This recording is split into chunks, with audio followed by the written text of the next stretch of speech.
Poštovani gledatelji, pratite još jedan dnevni pregled kriptoversa.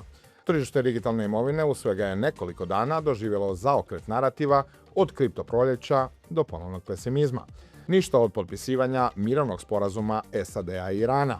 Geopolitičke tenzije ponovno rastu, a uz to rastu i strahovi oko strategija, ali i strože monetarne politike Feda. A mi vam danas, između ostaloga, donosimo.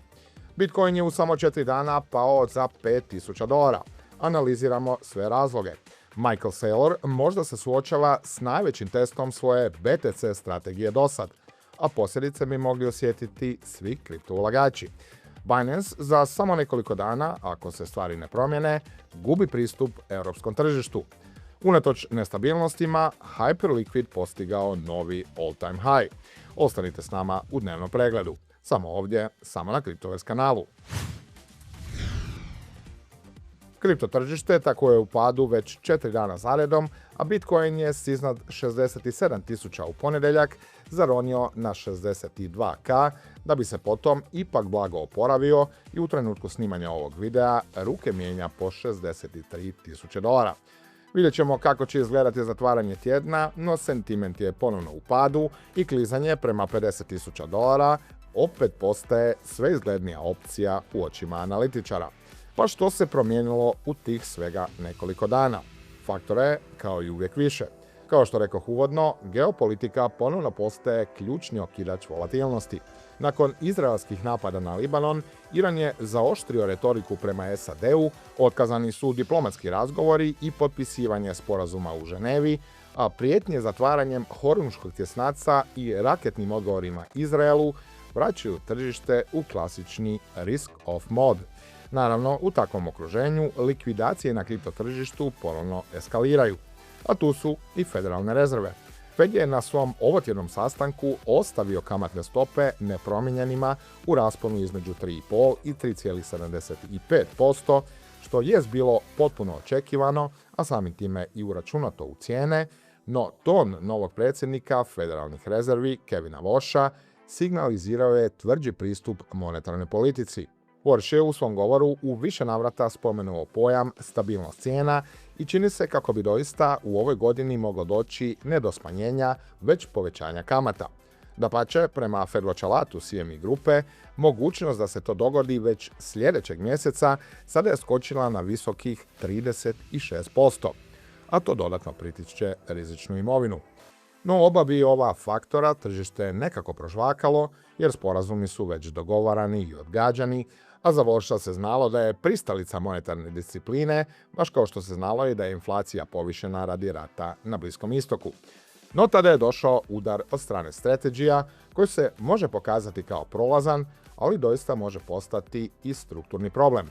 Naime, STRC ili Stretch, kako vam drago, dakle povlaštena dionica kompanije koja je već neko vrijeme ključni instrument kojim se financira Bitcoin akumulacija, ne samo da se već 2 mjeseca trguje ispod nominalne vrijednosti od $100, već je u četvrtak zaronila ispod $83, što je njezina najniža cijena od lansiranja tamo u 7. mjesecu 2025. Time je vjerojatno blokirano novo izdavanje Stretcha, ali se istovremeno pojavljuje i znatna mogućnost da će Strategy prodavati BTC kako bi stabilizirao strukturu povlaštenih dionica. I to ne 32 komada kao prije neki tjedan, već puno veće količine. Spominje se čak cifra od $4 milijarde. Naravno, ovo jest neki ekstremni scenarij, no uopće je teško zamisliti što bi se događalo s cijenom Bitcoina, a posljedično i s cijelim kripto tržištem, da najveća BTC trezorska kompanija počne prodavati u značajnijem opsegu. Da pojasnim, kada se Stretch trguje iznad $100, Strategy izdaje nove dionice i koristi prihod za kupnju BTC-a. Ispod te nominalne vrijednosti, izdavanje dionica znači prikupljanje kapitala uz efektivni gubitak, pa se stroj zaustavlja, a Strategy pokušava cijenu vratiti podižući dividendu iznad ionako visokih 11,5%, čineći tako dionicu atraktivnijom ulagačima. A to naravno košta. To znači dodatan dug koji treba pokriti. Kako? Pa prodajom Bitcoina. No treba reći kako je kompanija Michaela Saylora stvorila rezervu od $1,1 milijardu za pokrivanje budućih dividendi i dužničkih obveza i prešla s tjednih na polumjesečne isplate dividendi, što donekle olakšava stvar. No, ako Stretch nastavi padati i odvajati se od tih nominalnih $100, otvara se mogućnost kaskadnog efekta, svojevrsne spirale smrti, koja bi mogla urušiti financijsku konstrukciju Strategija i dati za pravo onima koji od početka tvrde da se radi o de facto Ponzi šemi. A Saylor za sada uglavnom šuti, dok neki, poput Petera Schiffa, pozivaju na tužbe ulagača u Stretch i Saylora vide u zatvoru. On je tek objavio post na X-u koji kaže otprilike: tržišta su danas zatvorena, volatilnost nikad nije laka, Bitcoin nastavlja funkcionirati i mi također. A mi se pak nadamo da je tome doista tako. A sponzor današnjeg videa je OKX. Ako već trgujete kriptom, znate koliko je danas važno imati mjenjačnicu koja nije samo jednostavna za korištenje, nego i sigurna, regulirana te transparentna. OKX je jedna od najvećih svjetskih kriptoburzi, ali i jedna od malobrojnih koja je osigurala EU MiCA licencu, što znači više transparentnosti, viši standard sigurnosti i ozbiljniji pristup cijeloj industriji. I naravno, potpuno regulirano i legalno poslovanje na prostoru Europske unije. Jer od 1.7. nelicencirane burze u EU više neće moći trgovati. Stoga prebacite sredstva na OKX. Jedna od stvari koju treba naglasiti jest Proof of Reserve sustav. OKX naime redovito objavljuje dokaze o rezervama, što korisnicima omogućuje provjeru da burza zaista posjeduje sredstva koja tvrdi da drži. Što se samih mogućnosti tiče, OKX nudi praktički sve što kripto korisniku treba na jednom mjestu.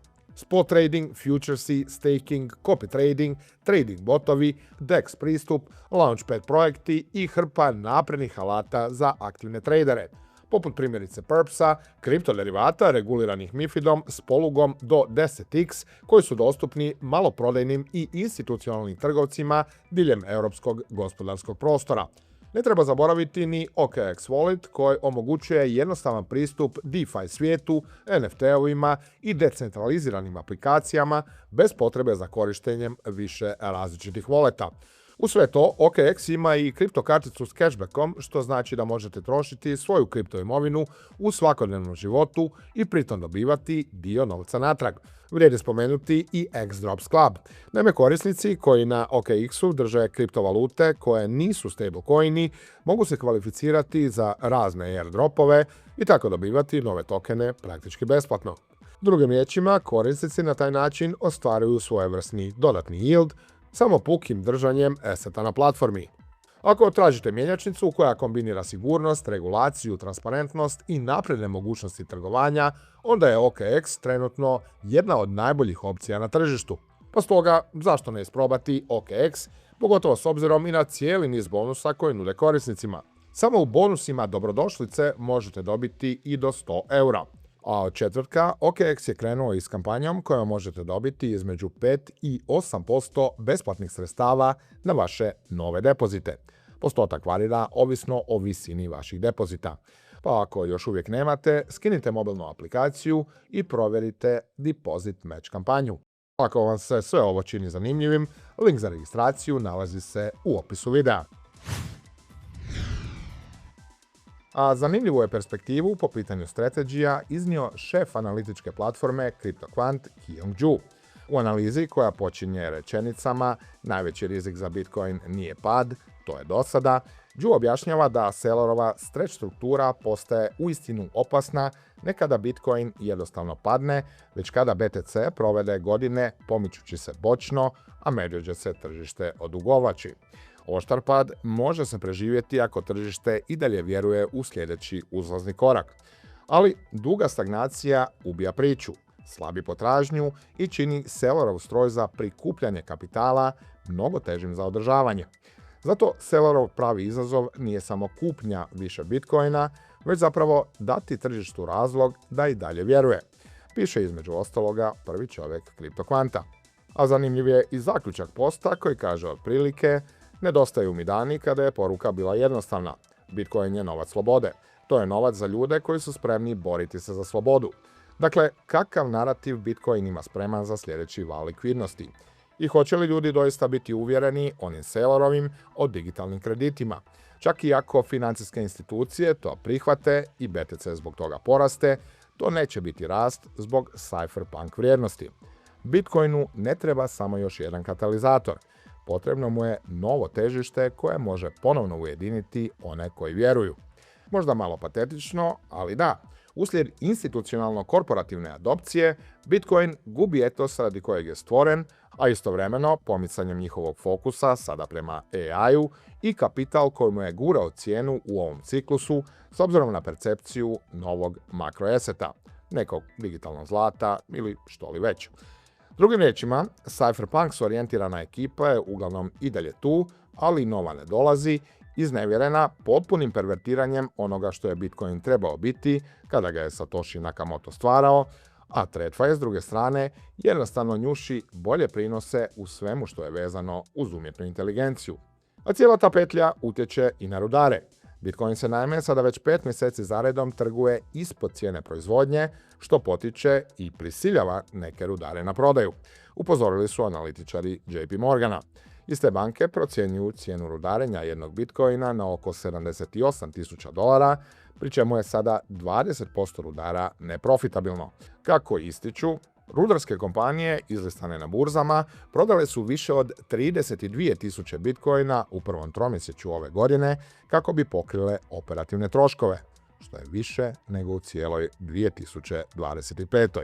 I to naravno radi ogroman pritisak na cijenu. A u priličnom je problemu i Binance. Naime, prijelazno razdoblje za regulaciju tržišta kriptoimovine Europske unije, poznatu kao MiCA, završava 1.7.